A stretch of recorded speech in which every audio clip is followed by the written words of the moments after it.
படிக்க சொல்லிட்டு போனா தூங்கிட்டு கிடக்குறேன்டி. ஏய் எருமை மாடு உன்னை படிக்க தானே சொன்னேன்.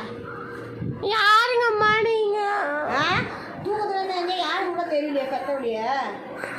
ஐயோ மனுஷருங்கம்மா, நான் தூங்குற மாதிரி முடியும். எருமை மாடு. ஐயோ என்னம்மா எதுக்கு இப்படி எருமை மாடு மாதிரி கும்பகாரண மாதிரி தூங்கிடுங்க? ஐயோ படிக்க முடியலம்மா, நான் தூங்குறேன். எனக்கு படிப்பே வர மாட்டேங்குது. படிக்க கற்றுக்கிற உனக்கு என்னடா வேலை?